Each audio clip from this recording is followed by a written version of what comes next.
नमस्कार दोस्तों, मेरा नाम है पंकज। आप देख रहे हैं वर्ल्ड व्यू। तो देखिए, आज के समय में यूके के जो करंट प्राइम मिनिस्टर है ना, उनका नाम है ऋषि सुनक। और आप सभी लोगों को पता है कि वो एक भारतीय मूल के नागरिक है। यह बात जो वेस्टर्न कंट्रीज के जो लोग हैं, स्पेशली जो यूके कंट्रीज के जो मीडिया और जो वहाँ के लोग हैं ना, उनके लिए यह बात एक्सेप्ट करना थोड़ा सा मुश्किल था कि एक ऐसा कंट्री, जिस कंट्री के ऊपर हमने लगभग 200 सालों तक उनको अपनी कॉलोनी बनाकर रखा, एक उसी कंट्री का एक नागरिक आज हमारी कंट्री का जो प्राइम मिनिस्टर बना है। लेकिन वो किस सर्कमस्टांसिस के में बना है वो आप सभी लोगों के सामने है। लेकिन देखिए, अगर ना ऋषि सुनक के अंडर अगर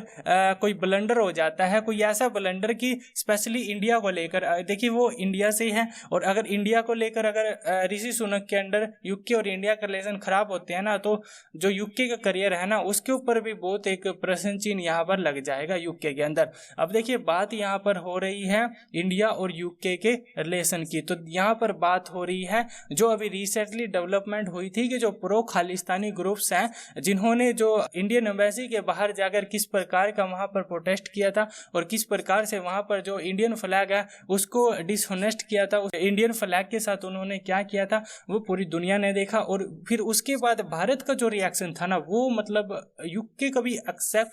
ने कभी ऐसा सोचा नहीं था कि भारत इस प्रकार का जवाब देगा। कि भारत ने ना, जैसे ही वहां पर कोई सिक्योरिटी नहीं थी ना, जब खालिस्तानी ग्रुप्स वहां पर प्रोटेस्ट कर रहे थे इंडियन एम्बेसी के बाहर, लेकिन उसके बाद वहां पर यूके की तरफ से सिक्योरिटी प्रोवाइड की गई, लेकिन भारत ने एक्शन ले लिया। भारत ने जो इंडिया के अंदर, न्यू दिल्ली के अंदर जो यूके का हाई कमीशन है ना, उसके बाहर से जो भी सिक्योरिटी थी यूके के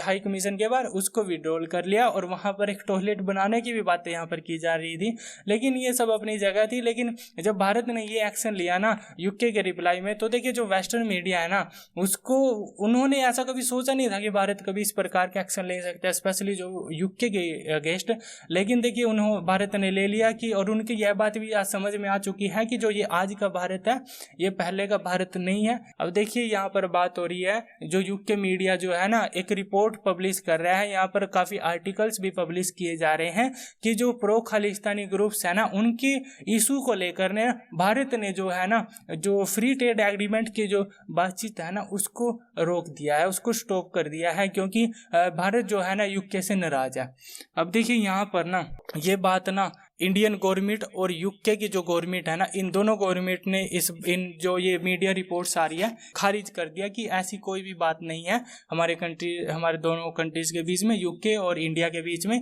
ये जो रिपोर्ट्स आ रही हैं ये अनट्रू है, यानी कि इनमें कुछ भी सच्चाई नहीं है। तो ये बात थी। अब देखिए, इस बात से ना हमें एक बात पता चलती है कि जो आज के समय में यूके का जो मीडिया है ना, उसके अंदर किस बात का डर है। उसके अंदर डर है क्योंकि अगर ये एफटीए यूके के साथ साइन नहीं हुआ ना, तो यूके की जो इकोनॉमी है ना, मतलब आप सभी लोगों को पता होगा कि पाकिस्तान के साथ आज के समय में क्या हो रहा है, लेकिन पाकिस्तान से भी बदतर हालात यूके के हो जाएंगे अगर ये एफटीए साइन यूके के साथ इंडिया का नहीं हुआ। क्योंकि देखिए, आज के समय में ना जो यूके के अंदर ना जो अनएम्प्लॉयमेंट काफ़ी ज़्यादा हो चुकी है, एम्प्लॉयमेंट नहीं मिल रही है लोगों को, और जो इनकी प्रोडक्शन है ना, जो इनकी मैन्युफैक्चरिंग है, वो बहुत ही ज़्यादा, मतलब सबसे जो यूरोप के अंदर जो सबसे कम जो प्रोडक्शन और मैन्युफैक्चरिंग है ना, वो आज के समय में यूके में हो रही है। और इसकी वजह से बहुत ही ज़्यादा मतलब एक क्राइसिस की सिचुएशन आ रही है। और जो लास्ट उम्मीद है ना यूके की, जिनका मीडिया भी बोल रहा है कि अगर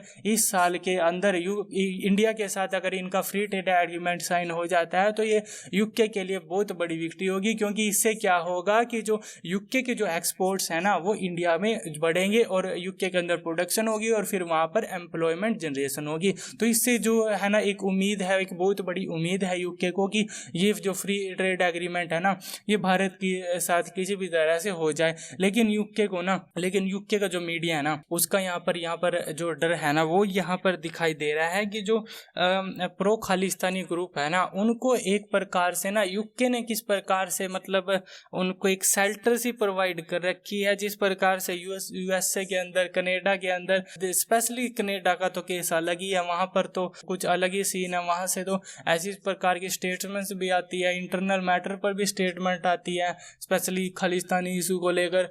कनाडा से। तो देखिए यूके कहीं ना कहीं उन कंट्रीज़ को फॉलो कर रहा है, लेकिन हमें यहाँ पर सीखना होगा ऑस्ट्रेलिया से। देखिए ऑस्ट्रेलिया के रिसेंटली प्राइम मिनिस्टर भारत के अंदर आए थे, उनके सामने ना प्राइम मिनिस्टर, भारत के प्राइम मिनिस्टर ने यहाँ पर जो वहाँ पर हिंदू टेम्पल्स के अंदर अटैक हुआ था जो कि खालिस्तानी ग्रुप्स द्वारा किया गया था, उनका इशू उठाया। और फिर जो ऑस्ट्रेलिया की जो गवर्नमेंट है ना, उन्होंने काफ़ी कड़ा एक्शन उन जो वहाँ पर जो लोग थे जो इस घटना के अंदर शामिल थे उनके ऊपर एक्शन लिया। तो देखिए यूके को कहीं ना कहीं यह सोचना होगा कि जो